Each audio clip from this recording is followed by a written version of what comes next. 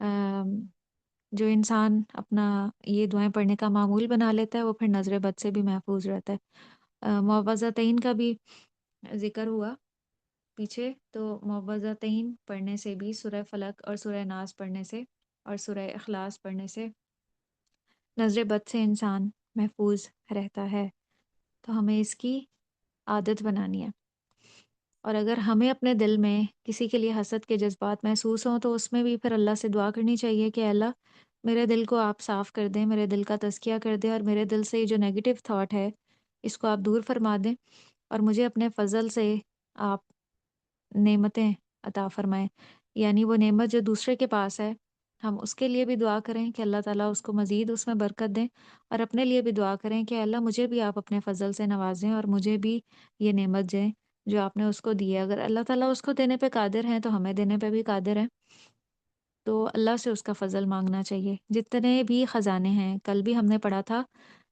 ہر طرح کے جو خزانے ہیں وہ اللہ کے پاس ہیں۔ اللہ تعالیٰ اپنے خزانوں میں سے جو بھی خرچ کریں تو اللہ کے خزانوں میں کوئی کمی باقیہ نہیں ہوتی۔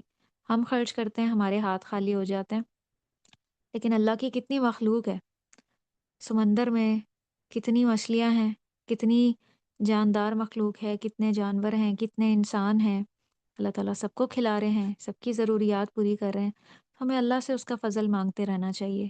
اپنی زندگی میں جو ہم کمی محسوس کریں فوراً ہم اللہ سے مانگیں کہ اللہ آپ مجھے بھی دیں، اور جتنا انسان کا اللہ سے تعلق اسٹرانگ ہوتا ہے اتنی اس کی دعا جلد قبول ہو جاتی ہے، اتنا وہ جلد اللہ کے فضل کا مستحق بن جاتا ہے۔ تو اللہ سے دعا ہے کہ اللہ تعالیٰ ہمیں اپنا حقیقی قرب نصیب کریں، ہماری تمام مشکلات آسان کریں، اور ہمیں ہمارے اوپر اپنا فضل نازل فرمائیں۔ یہ جو ہے نا سب سے بڑی کامیابی ہے دنیا میں، کہ کسی انسان پہ اللہ کا حقیقی فضل ہو جائے، اللہ کی رحمت نازل ہو جائے، یہ سب سے بڑی بلیسنگ ہے دنیا میں۔ وآخر دعوانا ان الحمد للہ رب العالمین، سبحانک اللہم و بحمدک، نشہد ان لا الہ الا انت، نستغفرک ونتوب الیک۔ والسلام علیکم ورحمۃ اللہ وبرکاتہ۔ وعلیکم السلام۔